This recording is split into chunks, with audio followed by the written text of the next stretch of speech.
Manic and Chill is back after a week off. Relaxation for Shane. A lot of preseason drama for everybody else. But it is August 20th, 2025 is our last Manic and Chill of the technical preseason, Shane, because it ends this upcoming weekend. And then it is roster cut downs, and it is Labor Day weekend, and then it is the opening weekend of the NFL. So it's been a week since we've done a show. We actually haven't got to talk in this realm for a little while. So hopefully you enjoyed your vacation. Excited to go through this. I had a little fun with AI when you were out, Shane. And that's what shows tonight is going to be about, prompting some preseason profits in Dynasty. But how are you? Welcome back.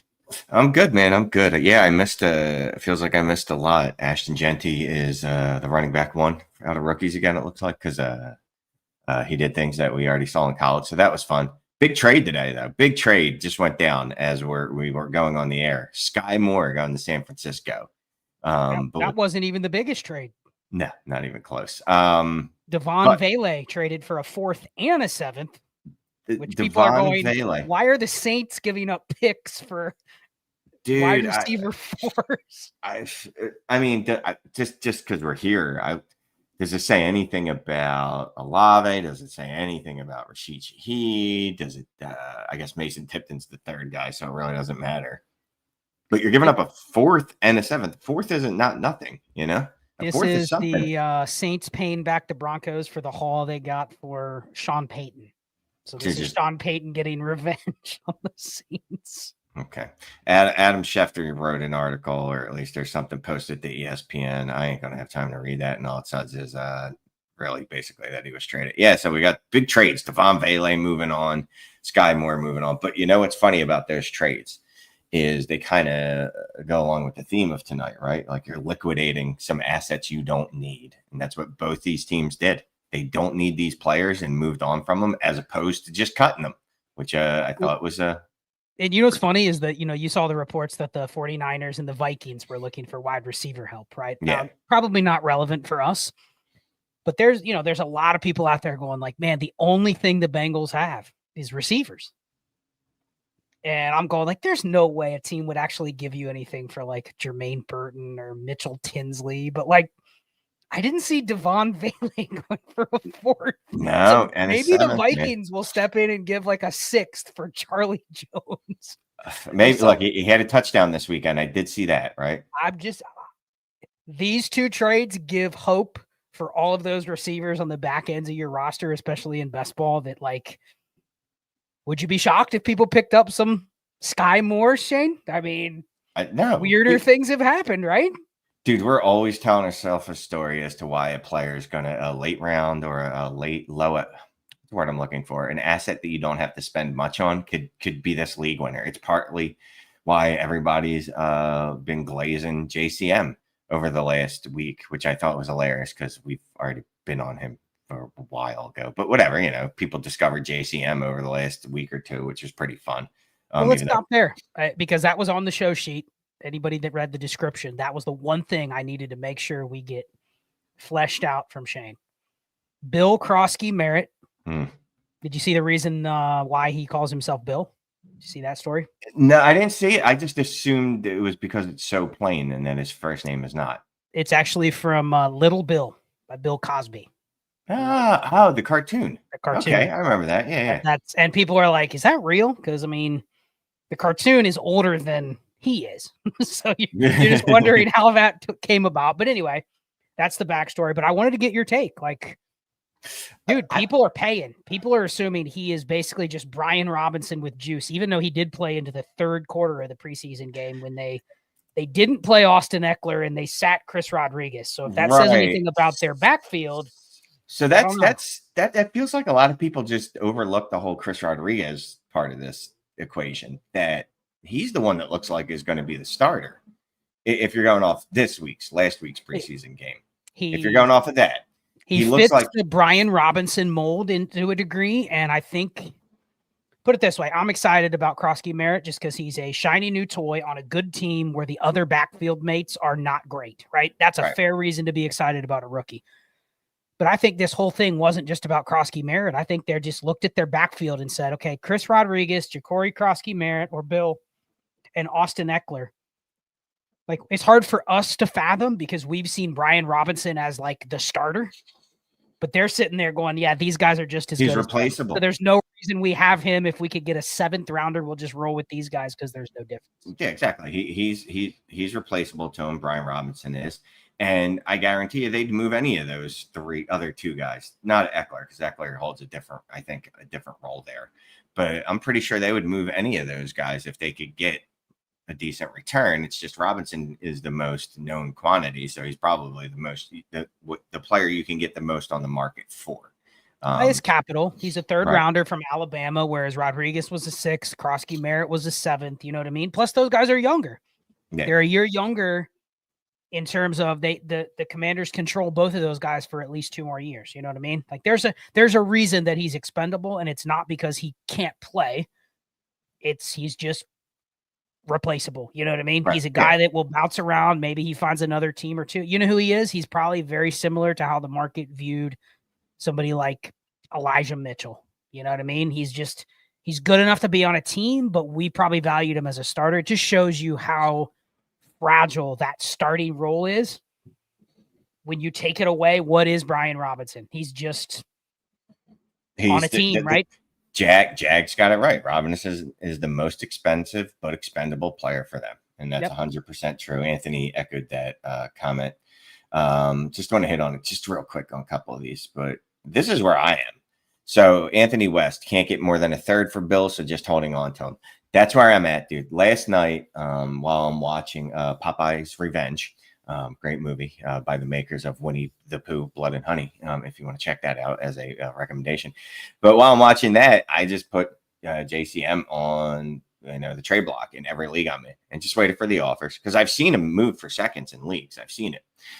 Best offer I got was 2/3. I did get a Keenan Allen and I think Keenan Allen and some nondescript running back, which I passed up on, but no one was offering me seconds. So I'm in the same boat, Anthony. I'm just going to hold on them. If you're not going to give me a second for him, I'll just hold on. I'm not concerned about losing out on a 3rd. I can get that back somewhere else. Can I rip off some JCM trades from today? Just because there are deals out there going. Yeah, there are some weird ones, but here's some from today. Okay, so I'll just throw them out there, and there's a theme to these. JCM for a 26 second. They also had to give back a 3rd. So I think that's a little cheap. If you can get him and a 3rd for a 2nd, I don't think that's a great way to buy him if you really want to speculate, right? That's a good price. I tried telling him for that. I tried trading him for that, and it was rejected. It's in there. I think it might just be the specific league. Here's another one. JCM for Cam Scattaboo. JCM for 2 seconds. JCM for a 27 second and a 26 third. Nice. JCM for a 2nd and a 3rd. This is a good one. JCM in 2 seconds for Kenneth Walker. No. Okay. Let's see. Any other good ones? A 28 second and a 26 second. So that person just had to borrow from those 28s to get JCM. See if there's any more fun ones in here. While you're doing that, just let me look something. I just wanted to. JCM for Shador Sanders. I see JCM for Olave on there. I'm just looking at today, but maybe I'll get to that here in a second. JCM for Jacoby Myers. Let me ask you this. Give me Jacoby, baby. Well, no, let me ask you this. There is still a mystery box and already a cult following that's developed with JCM. Mm-hmm. I'm not saying it ever materializes any more than he's a guy that's going to. Here's what we agreed on in the Discord today. He's going to have opportunity of some sort. I don't know how much. I don't know how many games. I don't know if they're going to bring in another guy. All of those things are possible, but he's going to have opportunities. So if you're playing I just need some bodies for running back, and I know I'm going to need him throughout the year, he's a good buy. I don't want to pay a 2nd. I don't want to pay a 2nd plus. But would you give up a guy? If you're looking at your team and, Jacoby Myers is your wide receiver 6, and you've tried I'll trade a guy ahead of Jacoby Myers and get a 1st, but I can't, so I can't slide him in my lineup. He's on my bench. Would you give up that type of player for him? Yeah, he's my wide receiver 6. Yeah, I'll do that. Yeah. That's a way to get in on him, right? Same with Shador Sanders. Like, he's a good asset, but like what you're waiting for Shador is opportunity, so you can sell him for something probably around what people are selling Croskey-Merritt for, right? Or maybe a little more. I don't know. Would you do Shador? I probably hold on to Shador, but I have a weak spot for Shador. You know what I mean? Like I got a soft spot for him, not a weak spot. That's what I'm looking for. Dallas Goedert for JCM. That's very similar to Jacoby Myers. You either need him or he's excess. Yeah, is he my starting tight end? If I happen to have him and Evan Ingram, you know what I mean? Something like that. One of those tight end rooms where I've been trying to move one of them and I couldn't. See ya. Yeah. Oh, this is a good one. Someone gave up J.K. Dobbins for a second and JCM. That feels like you could turn around and then trade JCM for a second, and you just sold J.K. Dobbins, who nobody wanted 2 months ago. Yeah, look, I tweeted about this yesterday. I'm definitely playing both sides of this, right? Because there is a world where JCM could play himself into legitimately rookie first value. Like that could easily happen because of the cult following. One, JCM's a cool name, Jacory. Anytime we can do an acronym for someone, we love him. The fact that he's got a fun story why he's called Bill. And yeah, he definitely already has a cult following. And when they move Brian Robinson, we're going to see all the tweets with the JCM with a rocket ship strapped to his ass. So I saw a deal in here that I thought was interesting, but it's kind of along the lines of some of the others. I saw a Taj Brooks for him, the Scadaboo one. That's basically just people saying they're all the same thing, right? They're all running backs that I hope get a chance at some point. Give me the guy that's getting the chance right now. Mm-hmm. But there was another player in here, Terrence Ferguson, for JCM and 2 fourths. Now, the fourths aren't really relevant, but they're free picks. They probably just got thrown in. But before we get into our topic for tonight, I want to pick your brain on the rookie tight ends this year, Shane. Not Colston Loveland and not Tyler Warren, because I think even if those guys don't smash, both of them have enough excitement around them where I think they're going to kind of hold on to where they are. And as long as they don't just go, oh, Ben Sinnott or Trey McBride as a rookie, people are going to be fine. If Colston Loveland is tight end 13, but he splashes and he comes on a little harder down the stretch, like people will be fine with him next year. You know what I mean? There's no issue with that. But where are you at with all these other tight ends? Arroyo, who reports are Arroyo may struggle to get on the field early just because of the offense they're going to run. Terrence Ferguson, I've heard almost nothing about Terrence Ferguson other than the only one cliche, oh yeah, we like what he's doing type stuff. I mean, the only one I've heard buzz on is Harold Fannin, to be honest. I mean, Mason Taylor before he injured his ankle. But even Mason Taylor, man, we spent a lot of the time you were out last week talking about Garrett Wilson. Dude, I don't think you can sell anything on the Jets at this point, Shane. So even Mason Taylor, like he should start and get volume right away. But what does that even mean if no one's excited for the situation? You know, but where are you at on these rookie tight ends? Are you willing to use them for like just get a deal done that you want right now? Or are you going to try to hold out? Because you loved these tight ends. And then here we are. I loved Arroyo. I still love Mason Taylor. I still love Arroyo. And then it's really just Warren and Loveland, right? That's it. Everybody else. Arroyo twice. Did you like Ferguson? No, I never liked Ferguson. Okay. A lot of people love Ferguson because they figured he's on the Rams and he's got to start. The Rams, yeah, and so they realize the Rams are just going to start Tyler Higbee again. Well, and people have this false myth of the Rams tight end being fantasy viable. The only one that has been is the guy that's there still. And he had 3 games in like 3 years ago. That's all it was. Like there's been no other time that it's been. He's earned. You know what do you know why Tyler Higbee's been good for fantasy, Shane? Because he's earned a lot of snaps on a team that generally has a good passing offense. Yes. So he's just out there and they're like, oh, wait, Puka and Cooper Kupp are covered. Let's just dump it to that guy. So he does have a path, but that's not the path I was told. I'm just saying he's for Terrence Ferguson. You know what I mean? Tyler Higbee has exceeded 10 points per game in fantasy once, and that was in 2019. And that is, I'm not great with math. A long time ago, I'll just say a long time ago. So there's this. He also shredded his knee. He did. Missed almost a whole season, but actually recovered from the knee injury. He looked good in the playoffs. Came on the last couple games and was a starter again. He looked good against the Eagles in the playoffs. I'll say that. But like I think there's this belief for some reason that the Rams are like this heaven sent landing for tight ends, and I don't think that's actually the truth. Going back to the days of Gerald Everett. You know who people used to like, Shane? Michael Mayer and Luke Musgrave and Darnell Washington and guys from 2 years ago that are exactly what these guys are. And I give you all those names and people go, oh my God, I don't even want those guys on the roster. Not saying that's the outcome for all of these guys, but I thought that was interesting that people are willing to draft Terrence Ferguson. This was a 1.5 premium, but like draft Terrence Ferguson at the 212, but then trade him for a backup running back now because they Ferguson for Hunter Henry. Love that. Yeah, like there's that's capitalizing on the hype of, again, I don't think his situation's all that good. I was just looking at Hunter Henry's game log for one of our best ball leagues just because I need a tight end. He's good. He'll give you the 55 for 600, and you just hope he has spike week touchdowns, and he'll be good. Yeah. So thought that was interesting. But let's get to our topic tonight. You're going to lead real quick. I just want to hit a couple comments. Sky Moore rocket ship. Oh, come on. Absolutely. No, I did want to hit this one though, right here. Cuddy Fever. Digging the new graphics. Yes, thank you. Shout out to Alan. I'm not going to give Alan's last name because I don't know if he wants that out there. So do you even know it?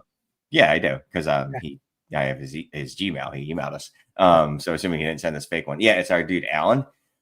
Made us a bunch of graphics, layovers, all this good stuff, and it's really, really, really cool of them because there have been a couple people that noticed that we were on a few shows that didn't have fun graphics.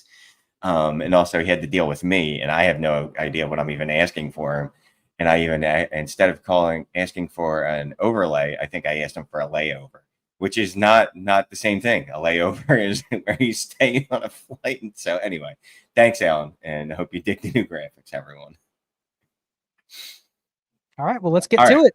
Let's get to it. I was going to say, Shane's job tonight is to kind of guide the show for the bulk of it because we're going to mostly talk about what I did when Shane was gone to generate some activity in my leagues. And I have to say, this was a sporadic, in-the-moment decision that I made at about 11 o'clock a.m. on Saturday. I go, you know what? I was just messing around with a bunch of AI stuff. And I go, you know what? Let's see what it can maybe do for me.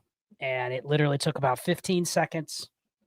I go, you know what? I'm going to put this in every single league and see what happens. So I'll let you take it from there, Shane, but go ahead. Yeah. So, and I saw this message and then went back to swimming.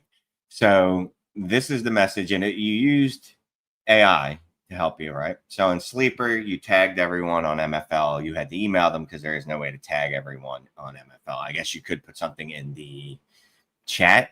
But this was easier on MFL. You just go email league. It'll pop up in your email, and I pasted the message and said hit sent. So it was probably more annoying to get that email, but I got a couple MFL deal done. So people saw it. You got a lot of deals done. So roster liquidation notice, and this is a way to get some movement going because trust me, Scott got some movement going. So here's the exact message. With roster cutdowns approaching, I'm looking to move players for future draft capital.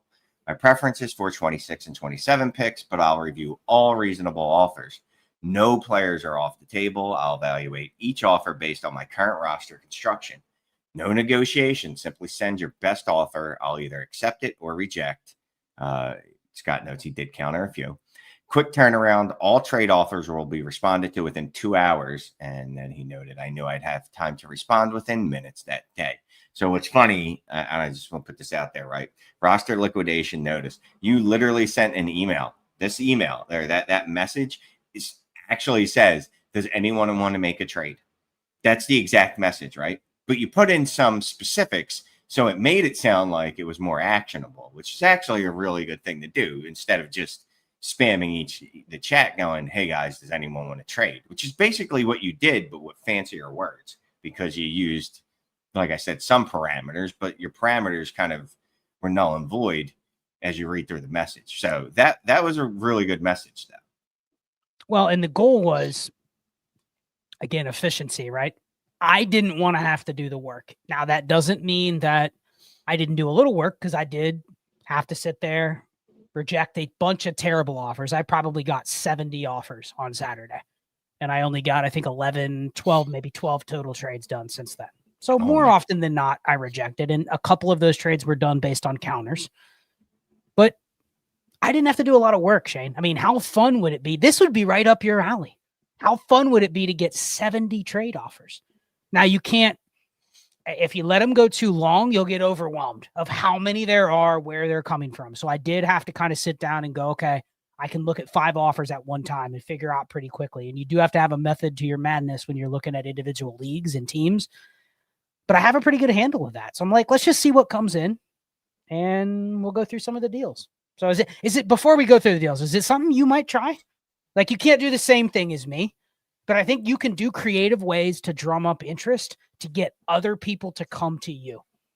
Yeah. So after I saw this, I was a little annoyed because I was like, damn it, why didn't I think of that? And then 2, I went, all right, well, what can I do, which is not exactly the same. And then I turned over on the beach and moved on. So I'm going to get back to it this week with just 2 weeks till the start of football. I'm going to get back to it. It's already Wednesday, tomorrow and Friday, and see what I can do to get some deals done, because I did the same thing. It made me think like, oh man, I do have some excess pieces on my teams that I should probably do something with now while I still can. Yeah. And Koogski said in the chat, got picks for Evan Ingram, first for Chase Brown within an hour of posting auto accepts. That's another thing we've done before, where even if you don't want to word it as an auto accept trade block, especially with cut downs, one of the reasons I did this is because a lot of these rosters, you have excess, you have some of these players that you've picked up that you're going like, I'm not really sure what to do with some of these fringe receivers that maybe I have. Where can I maybe liquidate? And there are some deals where I did take some risk. We'll get into some of the trades. Some are very mundane. Some of them are a little bigger deals. But the idea is to get flexibility and leverage the fact that this is probably the best time of year for you to be lessening the number of players on your roster and moving some of that value to future picks. Because we know how Dynasty is, Shane. It's always good to have. One thing that I knew was a blind spot for me last year, I noticed a lot of leagues, I didn't have my second rounder going into the season because I had traded it somewhere else down the line or before the draft. Seconds are big during the year to get deals done. You know what I mean? Thirds can buy like a start, or thirds can be throw-ins, but it feels like if you have a second or two to throw around, you can get something that has a little more substance. With a lot more use. You could buy yourself a Mike Evans, a Chris Godwin. Hopefully he'll be healthy by the end of the season. But wide receivers like that, a Jacoby Myers, etc.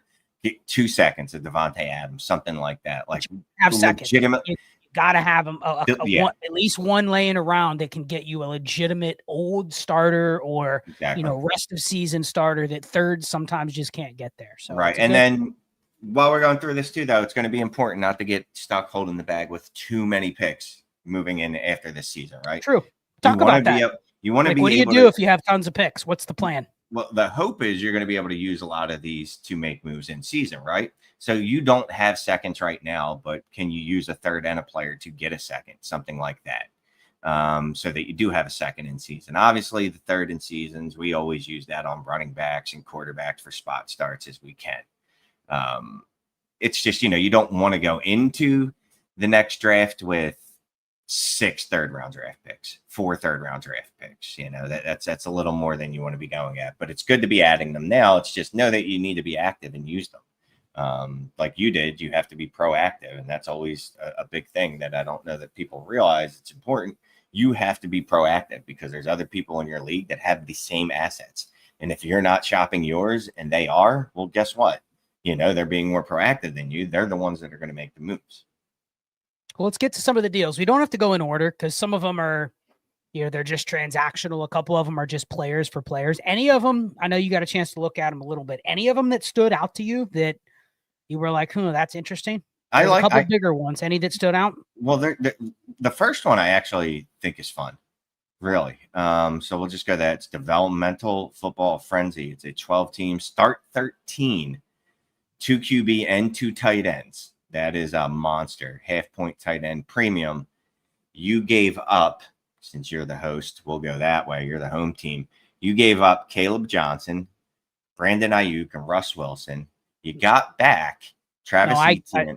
I typed it in wrong. I got that side, and I gave up the other side. Caleb Johnson, Brandon Ayuk, and Russ Wilson. You gave up Travis Etienne, Demario Douglas, and Mike Gesicki. I like your side because I think the most valuable asset in the entire deal is Caleb Johnson. Outside of that, Demario Douglas, Mike Gesicki, Brandon Ayuk, Russell Wilson, they're all in, I don't want to say the same tier, but they're all kind of like the same type of player to me that don't really hold a ton of asset or a ton of value. I do like that, Brandon Ayuk, that's a shot that he comes back healthy at the end of the year and he's going to be able to help you, right? So instead of having to use that second round pick on a Chris Godwin, Mike Evans, Jacoby Myers, whatever, maybe Brandon Ayuk turns into that and you don't even have to use that pick. So I like that deal for you. The give up side, I'm an ETN guy. I'm not really sure how that backfield's going to shake out. Demario Douglas apparently has had a good camp for whatever that's worth. And then Gesicki is, And I think the key is this was a 2 QB league. So I didn't want Russell Wilson, but I would take him because I didn't have a third QB. But this manager needed a tight ends are really hard to get to here because it's start 2. So I kind of look at Gesicki and Russell Wilson as like they're both the same type of thing. You know what I mean? A scarce asset, but neither really have any value. But yeah, I did it mostly because Ayuk and Caleb Johnson probably aren't helping me right away. But by far, the 2 best assets, I think, in terms of being able to flip or package for something else. So that was a pretty easy one. Any others? Yeah, let's go down because I get okay. So I like this deal a lot. And I promise you, I'm not just going in order, but this is a player that I obviously have come around on a situation, but you received, and hopefully you typed this in correctly. And if you didn't, it doesn't matter. I still like this side. I did. Yep. Well, let's go this way. You gave up Demario Douglas again. Apparently you had a lot of Douglas. Pop Douglas sounds more fun to me. So Pop Douglas at 26 second and a 26 third for Ricky Purcell. I like that deal. I think it's the other way around. I typed this in wrong too. I gave up Ricky Pearsall, but I got back to Mario Douglas the second and the third. Now this is a start 12 best ball. Start 12. So I'm looking at this like I gave up Pearsall, and it's one of those where it's like start 1 at every position and 8 flexes. I got you. Okay. So I gave up the best asset in Pearsall, but because you can start so many receivers, I'm kind of like, and it's best ball. This feels like I can get the second and the third for free. And I don't think I was already playing like a gross volume receiver game. So I basically swapped Pearsall for Douglas, but I got back a second and a third as well. I like the personal side, but I get your point that it's start 13, right? I've come around on Purcell, so I want Purcell on that side, to be honest with you. Not going to lie to you, Scott. But, I mean, I get why you did what you did, but I still want the Purcell side. And I think the way these are typed in, Shane, they're backwards on all of them. So the side that it says I got is actually always the side I sold. Okay. So there you go. Ricky Purcell, by the way, is wide receiver 30 right now. Let's see if Pop Douglas even made top 50. Probably not. He's wide receiver 66. 66. I mean, that's more you're hedging. You're hedging a lineup league. If you thought Ricky Pearsall would be the wide receiver 1 in the Niners, you would have paid that in a lineup league, right? A second, a third, and a throw-in receiver that you probably never know when to start. You would have paid that in a lineup league. But the other way around here, because of the format, I'm apt to take the 3 assets for 1. And as you see in the same league, I gave up Elijah Arroyo. Now, this is a 2 tight end league, Shane. So Elijah Arroyo, Pat Bryant, and Keandre Lambert-Smith for a second, a third, a fourth, and a fifth. Same league. I'm just collecting pieces. And the thing about best ball is what can you do? Go and add players from waivers. You know what I mean? It's like those deals were both in the same league, and it was literally like I just wanted to get some more picks because I'm back. I mean, who did I trade away? Lambert-Smith, Pat Bryant, Elijah Arroyo. Like, I'm fine giving up those names and just backfilling with waiver players given the format. So those 2 can go on. This is a controversial one, Shane. Really? Over the weekend, everyone just shit on Jalen Wright, how bad he is. Yeah, I didn't watch any football, but I did listen to a couple podcasts. To the point where Ollie Gordon leaped him, I think, in the second quarter of the preseason game where Jalen Wright is now dead. Yes. Ollie Gordon's the starter. Now Devon Achane has a calf injury, which we haven't talked about that. But basically, Ollie Gordon is super valuable. He is on the track of maybe getting the next buzz for Braylon Allen. But I sold Braylon Allen for Jalen Wright in 2/3. And that's probably the deal you're not going to like. I don't care about Jalen Wright, but whatever. It's a couple free thirds. He's a throw-in. Yeah, He's a free running back. That's how my roster is built. But I'm kind of thinking about that one. In a point per carry league, did I give up Braylon Allen too cheap? Keegan thinks that he's the new long snapper. No, what is the expectation for Ollie Gordon? I mean, he could rise to the level of a second. So Devon Chains, calf injury. I got Jalen Wright. You got Jalen Wright. Oh, and 2/3 for Braylon Allen. For Braylon Allen. But I'm asking you, what is the trajectory on Braylon Allen? Because he is being now valued like he's not maybe going to be the guy over Breece Hall, but he's definitely somebody that if you have, you can move. And we saw 76 Croskey-Merritt trades on Dynasty Daddy in the last 24 hours. Like Braylon Allen is a guy that now between now and probably the end of camp, you can move. Whether you want to move or not, this is the time. People are chasing him in leagues, 100%. It's wild to me. I mean, obviously I would prefer to just give up that player and get a second. Like even if I could give up a third to add it to Braylon Allen and gotten a second back instead of Jalen Wright in 2/3. But I don't know. I still don't know what Braylon Allen really is. I mean, I know he's supposed to be in. They're still talking about it's going to be a Hydra there. We're still going to have 3. Keegan doesn't like it. Okay. What do you think? He's not selling his Allens. He'll be worth a first sometime in the next year. I don't see it. I mean, look, I'm betting against. There it is, baby Henry. Okay, I'm betting against it. I know, no, his opinion. I get it. If this is your take, Keegan, you can buy. How much Braylon Allen do you want to get? What are you willing to pay? If you think he's going to be worth the first later, you should be buying him right now for a second. All right, we're pausing on this. I'm going to go to the Braylon Allen deals. Let's take a look at any Braylon Allen deals in the last 48 hours. Let's see.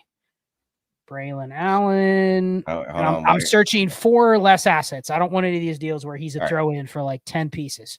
Just while you're looking that up, Kooksy got a deal. Live inbox offer. Bill CM plus his 27 third for his late 26 second. So he gives up a third. Oh, he gives up. And someone watching this stream when Shane said he would do that. No, that's what I offered. I was trying to sell JCM for that. Right. You would take a second and you give up a third in him, right? Yeah. And that's I didn't get it. Croskey got offered, and I'm guessing he does not want to take it. Croskey, do you want to take it? Yeah, I would do it. You do it for a late second and you have to give back a third in JCM. Wouldn't you rather just do something else with him? No, I'm good. So and I said this when I tweeted it out yesterday or the day before. I don't know. I'm hedging. You know what I mean? I have enough of him and I play in a lot of leagues, so I can do this. I'm hedging. Like if I can move him in leagues and get seconds for him, I'm fine. And I'm not going to move him in every league. I'm literally like, I'm fine with moving him in half the leagues I have. That's what I'm looking to do. If I can't at least get a second, then I'll hold on them. All right. So Braylon Allen deals since the preseason game ended. So we're talking like Monday through today or Sunday afternoon through today. Braylon Allen for Trey Benson. It seems like we've already moved on. I mean, Trey Benson hasn't had a bad camp either. Like he's probably just as likely to have some sort of a role. Well, and if you believe Aaron Glenn, let's just play the starter goes down. If Breece Hall were to go down, Braylon Allen still has to deal with who's the third guy there? Isaiah Davis.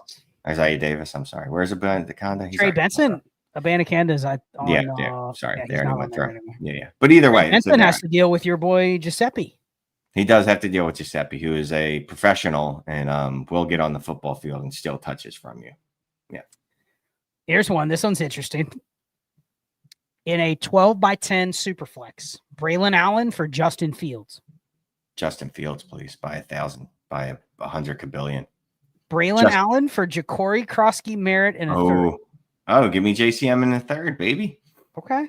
Now, if you go the other way with that, I probably would take Braylon Allen in the third. How about Braylon Allen and a second for Zay Flowers?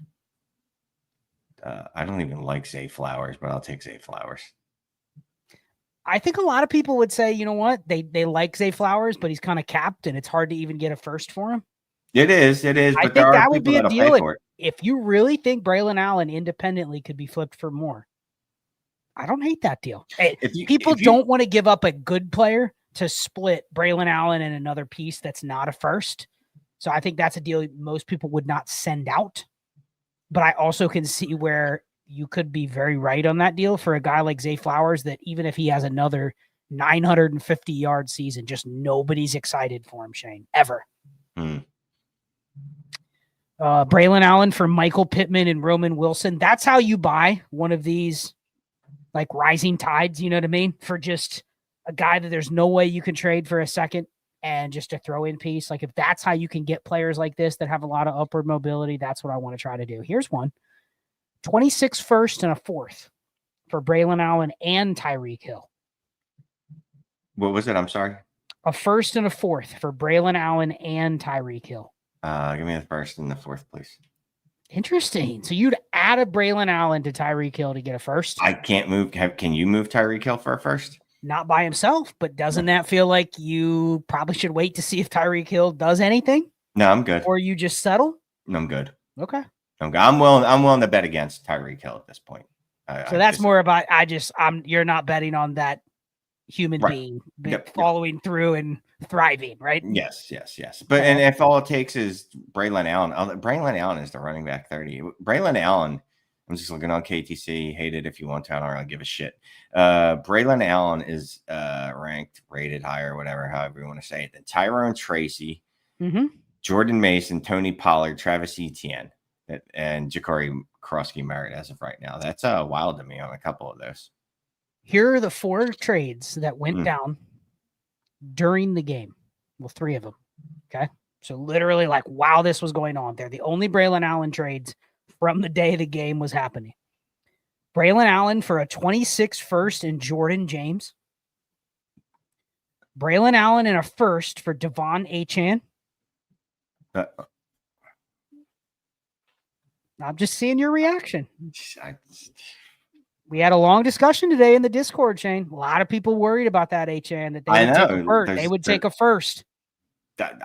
Listen, there's multiple people in this stream that are in leagues with me. Send me that offer. If you'll buy Achane for a first, no doubt. I'm buying Achane for a first. I am buying Achane for a first.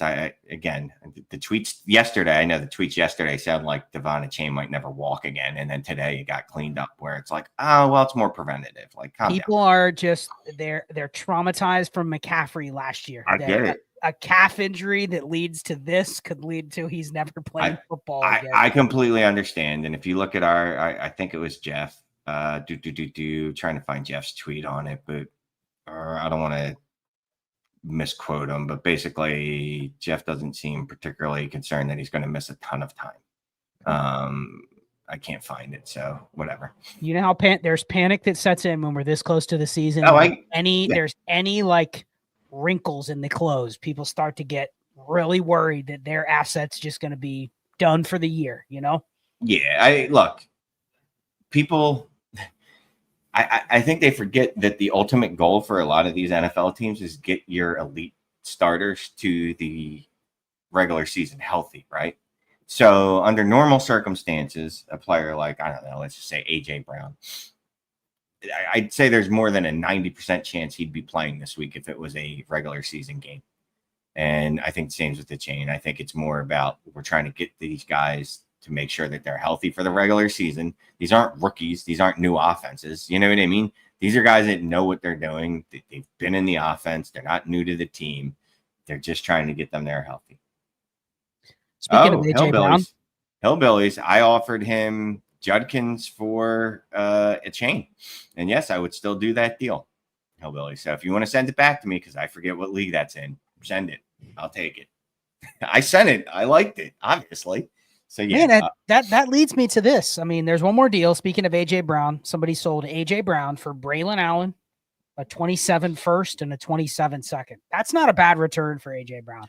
No, because I did not, barely anyone watched, but I did change that video this week about wide receivers that were going to fly out of the top 12 in ADP, and that's right now using DLF's ADP, and that's my dude AJ Brown. He's going to be 29 next year. He's 28, so he's already hit that point where we've already, unless he goes out and has a 2,000-yard season, his value is never going to increase.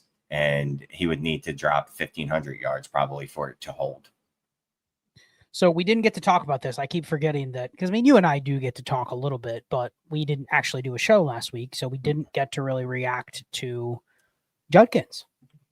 Came out of nowhere. Just no charges filed. Now he hasn't signed his deal. People are still worried that, and I think it's fair to speculate that Judkins is saying no charges. I need my fully guaranteed deal now. And the Browns are like, yeah, but the whole debate of fully guaranteed money is like, the whole Shamar Stewart thing is like, well, you have fully guaranteed money, but we don't want to guarantee it if something like exactly what you were just accused of comes up. So in the eyes of the law, nothing happened. And that's probably his argument, right? Like everyone around me got this deal. You would have given me this deal had this not come up, but he still hasn't signed. But where are you at now on Judkins? Because I think there's still a buying window that people are still worried. They're so focused on the right now that he's not going to start week 1 and smash, Shane. I still think you can get him not at 50% like you could have when people thought he was going to prison, but I think you can still pry him away. I have some deals up here that I think you would take, but I just want to get your thoughts. Then I'll go over the deals. I held off on sending any offers for him right after the news because I'm like, I'm not doing it now because this is when people are going to be like, no, I got you by the nuts. I'm not letting him go now. But another week goes by and he hasn't signed a contract, or another half week and he still hasn't signed a contract. Yeah, I'll start sending out offers for him. Because I still like Judkins. I do. I still like Judkins a lot. And it's not that I didn't like him previous to this. It's just, we didn't know what was going to happen with the law. And I really didn't want to be stuck holding the bag if the worst happened. I moved him in a couple leagues. I liked my return in all of them. The worst deal I got, I think, was Alvin Kamara in a second. But outside of that, everything else I was really 100% fine with. But yeah, I'll probably start sending out some offers to him. Offers for him. Maybe I'm wrong because I'm looking at some of these deals, and these are some legitimate deals where Judkins has counted as, you know what? I'm going to change my take a little bit. These deals feel like people made these because they're like, man, Judkins' value in trades, at least, like what you can liquidate him for in a deal, has bounced back a little bit. And it seems like a couple people just sent out deals like, I'm not going to risk something going south on this. Listen to some of these deals. I assume you would give up Quinshon Judkins right now for RJ Harvey. Yes. Straight up, 2 times done. Judkins for Harvey. So that's just somebody saying, I like Judkins more. You like Harvey more. Let's swap. That's probably a deal that doesn't get done a lot just because a lot of people would say, what's the point? Unless it's clear 1 for 1. Well, and here's the thing. So, right, even if you had those guys even, which I think most of us had it roughly even at the time of the rookie drafts, why wouldn't you just make the move for the guy that has less baggage, which is RJ Harvey? And has shown something and played and is on a team and is probably going to get signed a contract. Those things. Yes. This is an interesting one. So somehow, and this is a super flex, so I don't understand how this got done. Someone gave up Drake May for Judkins and Cooper Kupp. That's Drake May, and yeah, dude. I mean, that's so that sometimes you see these and you just wonder. That someone had too many quarterbacks, has been trying to move Drake May, and out of frustration, just took the best offer. Yeah, guess. Judkins and Dallas Goedert in a 1.5 premium for JMO. You probably would have had JMO and Judkins close, and if you can't use Goddard, it kind of feels like it's straight up. Would you sell him for a receiver like that? That's kind of like not elite, but could be a wide receiver too. I like JMO, which is funny, but JMO has a little risk to him too. Like because apparently he's not going to be on Detroit after the season, so we don't know where he's going to be. It's just not always good. that's a deal. I'll say this: it's fair. It would depend on my team if I make that or not. But if you could sell a guy like J-Mo or Zay Flowers, someone like that, and get Judkins in a second, you're doing that, right? You're taking the Judkins side. Yeah, if you're giving me extra, oh yeah, you're giving me some juice. Let's go. Judkins for Xavier Worthy. I assume you would take Xavier Worthy. Yeah, or is that similar to J-Mo to you? No, I got X over J-Mo. Here's one: Tony Pollard in a second or Judkins. I can see both sides of that. I can see I want Tony Pollard's points and I get the free second, and I just don't. I want it out of Judkins, and this was the escape hatch. That's what I did with Kamara in a second for him, right? Although I feel like Kamara's ceiling's a little higher than Tony Pollard's. I probably just hold on to Judkins here. I would give that up for Judkins. That seems like a cheap entry path to Judkins, right? Because what I don't want to do is have to give up firsts for him. If I can give up a player and a second or the equivalent is a first, sure, but it's not a first, I'm fine with that.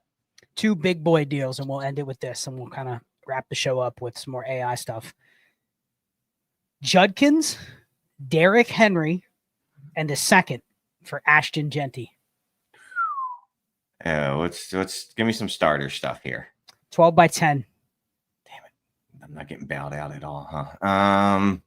I was really hoping it was going to be like 12 by 8 or, you know what I mean? Like 12 by 14. By 10. I mean, it's the second is the second, but I could, if you really like Judkins, like I could see the world you get like Derrick Henry fills Judkins this year, and then Judkins can help me in the future. Like, I don't know. You should take the Derrick Henry Judkins in second side. You should. If Genty's what he is, it's hard to give up him for just that return. There's a lot of risk with that return. That's the thing, right? Like, so sometimes just because a trade might work out value-wise, it still doesn't mean it's even. Just because, like, even if the points, even if however you calculate it in your head add up, Genty as a singular asset by himself is so strong, especially now that he had one good game in the preseason and people are like, oh, wait, maybe he's actually good at football like we thought in the first place. Everyone says Genty. I love this one. Henry at this point, I would not be surprised if Henry plays until he's 40 years old, to be honest with you. But last one, Shane. This is a good trade. If you like Judkins, if you really put first round value on Judkins, you give up Ashton Genty, but you get back Quinshawn Judkins and Emeka Egbuka. That's actually easier for me. No, I mean, I took Genty. You must have missed Egbuka is trending I know, top 12 on KTC by the end of the week. I saw one. He is by far the wide receiver 1 in the class, according to Twitter. Yes. You're not buying it? No, Egbuka's fine. I like Egbuka, but no, I'm taking if I wasn't taking the package earlier, the package right before for Genty, I'm not taking that for Genty. No. Ooh, Keegan, he says Egbuka over Genty straight up. That you're bleeding value there. If you believe that, fine. You better be getting something else back with Egbuka, dude. If you believe in that, that's cool, but you're bleeding value. Like value is coming out of there's something that there's opinions, and then there's also like you do have to be pragmatic about if you have Genty, you're trying to get more than that just because you can probably on the market. But yeah, man, it's been a whirlwind with Judkins because these deals, I mean, there's a few on here that I'm shocked somebody made a couple of these deals, and then there's others where you're like, you got some legitimate credit in these trades. Mm-hmm. Like Aaron Jones and Dalton Schultz for Judkins in a second. I mean, what did you even give up? You know what I mean? Like that's one where it's like, that's a free Judkins, but there's a lot of these others that are legitimate pieces. Lad McConkey for Judkins and Olave. I'm sorry, Lad McConkey and who? Lad for Judkins and Olave. It's not a bad trade. No, Olave is. But there's a lot, Shane. There's a lot of these deals where people are using Judkins to get. He's a legitimate asset. To get Drake May. Like, yeah, you're getting legitimate assets if you're using Judkins, and that was not the case 2 weeks ago. You were moving Judkins for distressed assets in some cases, right? Or an elderly asset like a Kamara, Connor, and even if you got something on the second piece on that. Drake May is not that, Egbuka is not that. Like, these are legitimate assets with no distress. that you're able to use Judkins to get to. So, yeah, it's funny when at the worst of his situation over the last few weeks, like I said, someone offered me a second and a third form. And I was annoyed and angered by that, and then went and sent that offer in every league that I had that I didn't have Judkins. I didn't pull off one. So last deal I want to go through, this was part of the liquidation, but this is one I want to talk through with you because I got this as a cold offer in my inbox. And it took me a second to go through it, but as I went through it piece by piece, I ended up just taking it and figured that I would gamble. So I have a pretty good team, but not a great team. But I'm set at quarterback. And I made this trade. You saw the one I made with old Rich Dotson. Yeah. See that one? Yeah. He sent it to me cold. And he's a very aggressive dynasty player, doesn't care about picks. His team won the first year, kind of crapped out in the second year. The third year was terrible. And then literally this is the fourth year. And he's right back at it like, I don't care if I finished second to last year. I'm trying to win again. But that's what I was going to say. And I love Dynasty Rich. I love Rich's approach. It's if you ain't first, you're last. So yeah. And he lived up to it. After my own heart. It's a 14 by 11. So a lot of these pieces do end up mattering here. But I gave up Marvin Harrison Jr., Jordan Addison, Travis Etienne, Woody Marks, and Marshawn Lloyd. So 14 by 11. So we're talking, do the math, Shane. How many starters is that? 40, and then you add another 14, 154. Beautiful mind. You add the 10 by whatever you can multiply easily, and then you add on the next one. I love it. So 154 starters, 12 team equivalent. We're talking like a 12 by 13. So pretty deep. And I got back, and all of these are just speculative, right?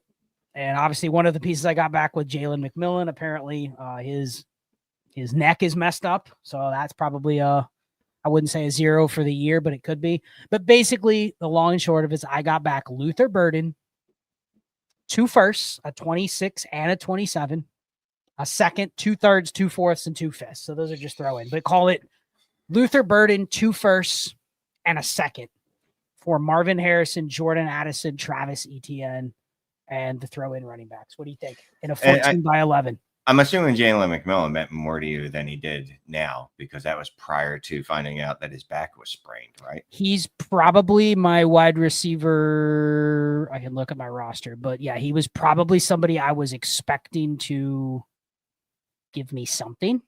Yeah. You know what I mean? Like it was in a 14 by 11. He is a guy right now. He is my wide receiver 4.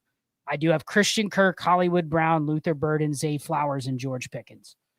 So I don't need him, but I may have needed him at some point. So yes, that did hurt by him basically not being available for what could be the whole season. You never know.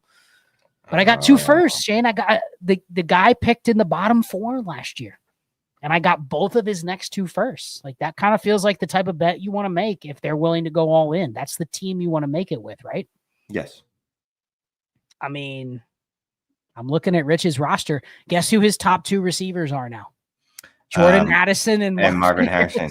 So I will say I do like Rich's side better because I'm bigger on Marv, I guess. Like he's got 1, 2, 3, 4 legit guys that are going to be in his lineup every week. One of those could be a wide receiver 1, Addison, whatever. Well, not whatever, but after his suspension, he'll be useful. He went from 8th on Dynasty Daddy to 3rd in contender mode. He also has Travion Henderson, Christian McCaffrey, TJ Hawkinson, Justin Herbert, and Baker Mayfield. So he has a decent roster, but he has now 0 picks for the next 2 years. And he only has 3 assets valued over 6,000. Yeah, I mean, he doesn't have a lot of liquidity there. Yeah, I was going to say that's a different conversation. You know what I mean? Like, should he have done the deal and given up all his liquid assets? Maybe, maybe not. But I'll say this: he does still have Marvin Harrison Jr., who, if he hits, that's a parachute, or could be a parachute. But that's how he plays, bro. And that's why I did it, because I got back Luther Burden. People like Luther. Luther Burden is 2 good plays away from people wanting him over Jordan Addison. You know what I mean? Yeah. Like it's not. So that to me was a key piece to just get thrown in. But really, the value of this deal was, and that's why I didn't counter. I probably could have countered knowing Rich and gotten back some different throw-ins. You know what I mean? I could have got back an extra running back or an extra quarterback, something. But I'm like, you know what? The value of this deal is that I'm just cleaning him out of all of his picks. His team may smash if he gets everything right. That 26 pick especially is not going to be great. Probably bottom 5, like bottom of the round. But man, just having that much control over somebody else's roster for the next year, that's why I did it. So it's almost like if he would have just given me one of those first, I would have been less likely to do it, even if the trade was still fair. So yeah, I get you. It was fun. I'll just say this, Shane. I learned that people will send you offers when you say I'm receptive to doing X. You know, I didn't say, hey, I'm looking to trade. Send me something. Yeah. I said, I'm looking to do these things.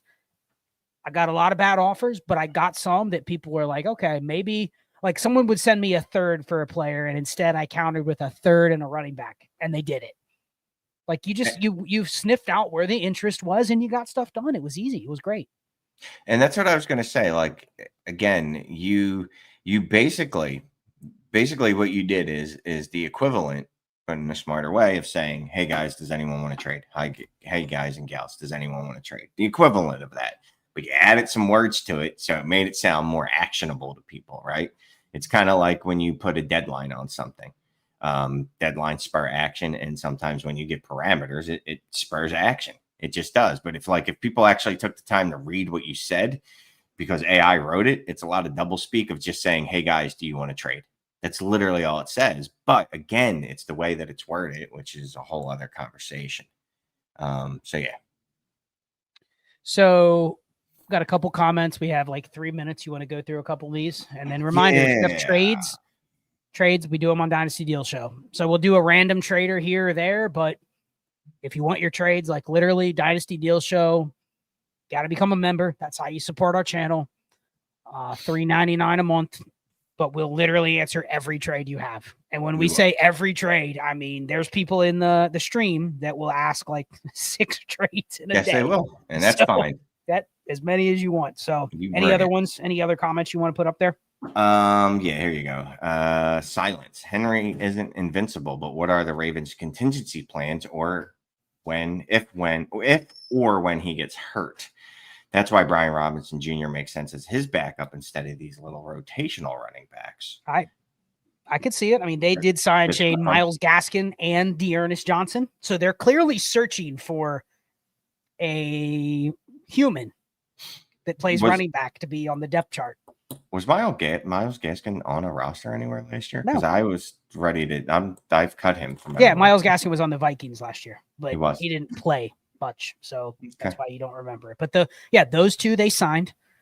Keaton Mitchell got injured again, so like he looks good, but that's probably not a guy you can go, oh, if Henry goes down, we can just give him a bunch of work. Like he's probably just a scat back who's probably best when you give him 5 to 10 opportunities at most. But the Ravens, I mean, it would make sense. I guess we'll end it on that. Any places you would want Brian Robinson to go? I mean, that old poly market football, which is just basically an aggregator that annoys people. They said Brian Robinson to the Dolphins, and everyone's just like, Ollie. Please don't do that. You know what I mean? Dude, yeah, and that was actually in our chat for a little bit the other day. My old standby is gonna continue to be Dallas because Javonte Williams is not good. He is not good at football, which eventually when has Dallas matters. ever told you they ever would give up anything for a running back if they're they not won't. on the street? This is just me dreaming. Value them. This is literally me dreaming. That's the best case scenario for any running back. I think that's out there. Obviously, would you buy Brian Robinson right now? Would you pay a third and a fourth for him? Yes. Would you pay 2/3? Yeah. Okay. So you're banking that. I don't know, man. Like, what if he's the next Dameon Pierce?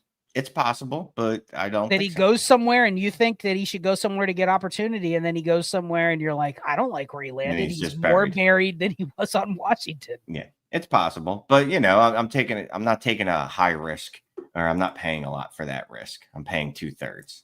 If he went to the Texans, would he be their RB1? Right now? Yeah. I mean, Nick Chubb isn't any good. Joe Mixon, we still haven't any update on really. And I love Woody Marks, but I don't think he's going to be the guy that's the carrying the load there. All right, I got to do it, Shane. I got to check the last 24 hours before we end it. I have to check some Brian Robinson deals. How cheap do you think people are actually getting him for? Fifth. No. Fifth round. Yeah, fourth or fifth rounders. There's been 8 trades for Brian Robinson in the last 48 hours. Here they are. Brian Robinson for Michael Pittman. What side? Pittman. Pittman? Okay. Yeah. Pittman. Brian Robinson for Khalil Shakir. It's basically the same thing. Shakir. Yeah. Okay. Brian Robinson for a second. Okay. Second. Brian Robinson for a second and a third. Second and a third. Brian Robinson and Cedric Tillman for Chris Olave. That's a cheap. You got to go Chris Olave. Yeah, that's a cheap way. That's a cheap way to get in though, Chris Olave. I like that. Brian Robinson and Terrence Ferguson for Aaron Jones and Michael Wilson. So Michael Wilson's probably a throw-in. Yeah, but would you pay Brian Robinson plus to get a guy like Aaron Jones who can produce a little bit? Yes. Brian Robinson in a second for Devon Achane. So that person must have hated Achane to begin with. Hit. Absolutely. Good Lord. That was before the cap injury. So that is imagine what they would sell Achane for today. That is absolutely someone that dislikes Devon Achane, man. Jeez. It still looks like, someone sold Brian Robinson for 2/4. Now that's just an escape hatch deal, but it looks like a second for Robinson, which, dude, he wasn't barely getting a second before. You know what I mean? Like someone would have paid a second if he was the starter opening day and you could project some points.